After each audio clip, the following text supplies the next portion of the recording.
I'm not Bangladeshi, and the person you're talking about, I have no idea about their case. সম্প্রতি সামাজিক যোগাযোগ মাধ্যমে viral হওয়া এক ভিডিওতে দেখা যায় ক্ষমতাচ্যুত প্রধানমন্ত্রী শেখ হাসিনার ভাগ্নি টিউলিপ সিদ্দিক এভাবেই বলছেন, আমি বাংলাদেশি নই, আমি একজন ব্রিটিশ নাগরিক। তিনি নিজেকে ব্রিটিশ নাগরিক হিসেবে পরিচয় দিলেও সরকারি নথি ও উপাত্ত বলছে ভিন্ন কথা।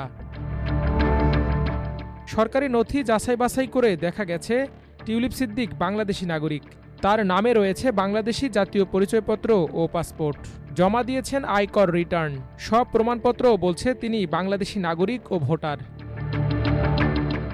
টিউলিপ সিদ্দিক যুক্তরাজ্যের ক্ষমতাসীন লেবার পার্টির একজন সংসদ সদস্য।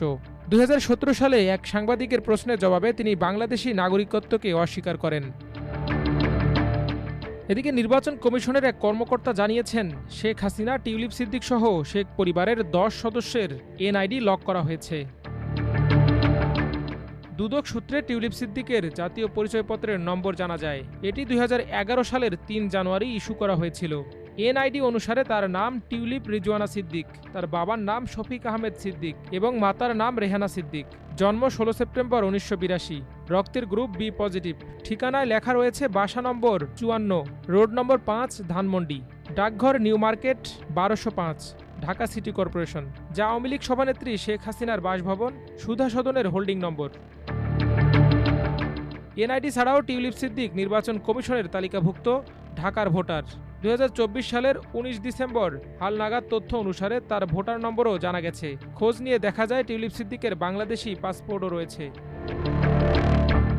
2001 সালে 17 সেপ্টেম্বর ইস্যু হওয়া প্রথম পাসপোর্টে জন্মস্থান ও পাসপোর্ট প্রদানের স্থানে লন্ডন, ইউকে উল্লেখ করা রয়েছে।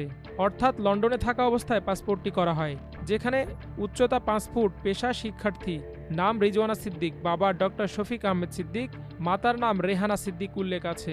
ওই পাসপোর্টের মেয়াদ 2006 সালের 16 সেপ্টেম্বর শেষ হয়েছে। মেয়াদ শেষ হলে 2011 সালে নবায়নের জন্য আবেদন করা হয়। পরে পাসপোর্টটি ইস্যু করা হয় 2011 সালের 3 জানুয়ারি। মেয়াদ শেষ হয় 2016 সালের 2 জানুয়ারি। পাসপোর্টের টাইপ অর্ডিনারি এবং পাসপোর্ট প্রদানের স্থান ছিল আগারগাঁও।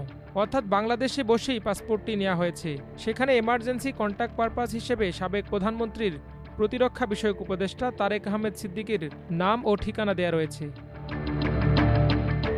ছাত্র জনতার অভ্যুত্থানে 2024-এর 5 আগস্ট ক্ষমতাচ্যুত হন প্রধানমন্ত্রী শেখ হাসিনা।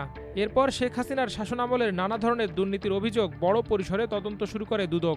তার অংশ হিসেবে টিউলিপ সিদ্দিকের বিরুদ্ধে প্লট বরাদ্দের অনিয়মের অভিযোগ তদন্ত করছে সংস্থাটি।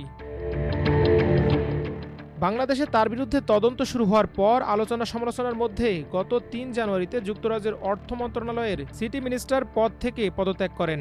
প্লট বরাদ্দে অনিয়মের অভিযোগের মামলায় দুদকের অভিযোগপত্র আমলে নিয়ে সম্প্রতি টিউলিপ সিদ্দিক, শেখ হাসিনা সহ 53 জনের বিরুদ্ধে গ্রেপ্তারি পরোয়ানা জারি করে ঢাকার একটি আদালত। বাংলাদেশে এই গ্রেপ্তারি পরোয়ানা জারির বিষয়ে লন্ডনে সাংবাদিকদের প্রশ্নের মুখোমুখি হন টিউলিপ সিদ্দিক। জবাবে তিনি বলেন, বাংলাদেশি কর্তৃপক্ষগুলো কেউ আমার সঙ্গে যোগাযোগ করেনি। আমার আইনজীবীরা উদ্যোগী হয়ে বাংলাদেশের কর্তৃপক্ষকে চিঠি লিখেছিলেন, তবে তারা কখনো এর জবাব দেয়নি।